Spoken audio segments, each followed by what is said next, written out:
maigting na operasyon ng AFP at PNP para sa ligtas na paglaya ng mga biktima ng kidnapping sa Samal Island. Ayon kay PCOO Secretary Sunny Coloma, kumikilos ang pamahalaan para tiyakin ang kaligtasan ng mga mamamayan kabilang na ang mga bumibisitang turista sa bansa. Dagdag pa ng kalihim, tinututukan ng gobyerno ang lahat ng anggulo kung sino ang nasa likod ng naturang pagdukot. Sinabi ito ni Coloma bilang tugon sa mga ulat na may posibilidad umanong nakikipagsabwatan ang ilang local leaders sa operasyon ng kidnapping.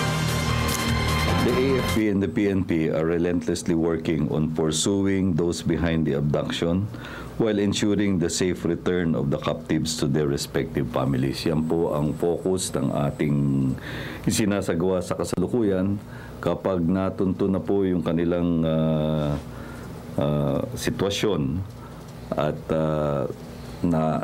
nailigtas na po sila na siyang pangunahing layunin ng ating pamahalaan, tutukuyin po yung inyong concern ngayon.